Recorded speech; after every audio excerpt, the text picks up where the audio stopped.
नमस्कार, मैं हूं शशि तुषार शर्मा और हमारे खास सेगमेंट ये कैंडिडेट खास है मैं आज बात इकरा हसन की। जी, इकरा हसन लंदन में पढ़ी उम्मीदवार अब उत्तर प्रदेश के कैराना से समाजवादी पार्टी की उम्मीदवार है। और इकरा क्यों राजनीति में है इसे इस बात से समझा जा सकता है कि उनके दादा, पिता और मां भी सांसद रह चुके हैं और बड़ा भाई नाहिद हसन लगातार तीसरी बार विधायक है।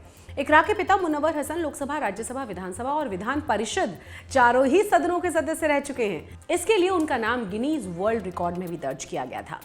राजनीति में हसन परिवार के मुखिया अख्तर हसन ने नगरपालिका परिषद चुनाव में सभासद का चुनाव लड़ा और जीता। इसके बाद वो चेयरमैन और फिर कैराना लोकसभा सीट से बन गए सांसद। अख्तर ने बेटे मुनव्वर हसन को राजनीति में उतारा। मुनव्वर ने भी पश्चिमी यूपी के बड़े नेता के तौर पर छाप छोड़ी। उनके निधन के बाद उनकी पत्नी तबस्सुम बेगम कैराना लोकसभा सीट से 2 बार सांसद रहीं। तबस्सुम के बेटे नाहिद हसन कैराना विधानसभा से अभी विधायक हैं।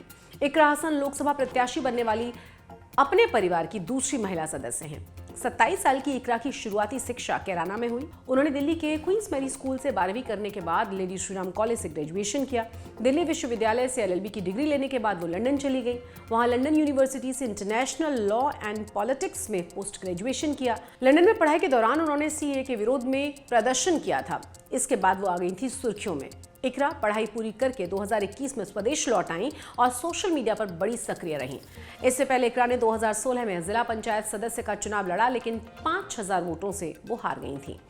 2022 के विधानसभा चुनाव से पहले विधायक नाहिद हसन जेल में थे। चुनाव में उनकी छोटी बहन इकरा ने ही चुनाव प्रबंधन की कमान को संभाला था और भाई की जीत में अहम भूमिका निभाई थी। 2019 के चुनाव में कैराना में बीजेपी के प्रदीप चौधरी को 5,66,961 वोट मिले थे, जबकि समाजवादी पार्टी उम्मीदवार तबस्सुम हसन को 4,74,801 वोट मिले। पिछली बार समाजवादी पार्टी, बहुजन समाज पार्टी और RLD एक साथ थे, लेकिन इस बार सियासी समीकरण बदले हुए हैं। कांग्रेस और समाजवादी पार्टी एक साथ आते हुए दिख रही हैं, लेकिन RLD अब NDA के साथ है और BSP अकेले चुनाव लड़ने के लिए मैदान में उतर चुकी है। कैराना लोकसभा क्षेत्र में करीब 18 लाख मतदाता हैं, जिसमें करीब 5.5 लाख मुस्लिम मतदाता हैं। इकरा को टिकट मिलने के बाद कैराना लोकसभा सीट पर नए समीकरण बन रहे हैं। यह मुख्य मुकाबला है बीजेपी, समाजवादी पार्टी और बहुजन समाज पार्टी के बीच। प्रत्याशी घोषित होने के बाद इकरा हसन ने कहा है कि वो अभी चुनावी संपर्क कर रही थी और 1-2 दिन में अपना प्रचार अभियान शुरू कर देंगी। उन्होंने कहा कि उनके परिवार का पहला चुनाव नहीं है ये, मजबूती से वो चुनाव लड़ेंगी और जीतना उनकी पहली प्राथमिकता होगी।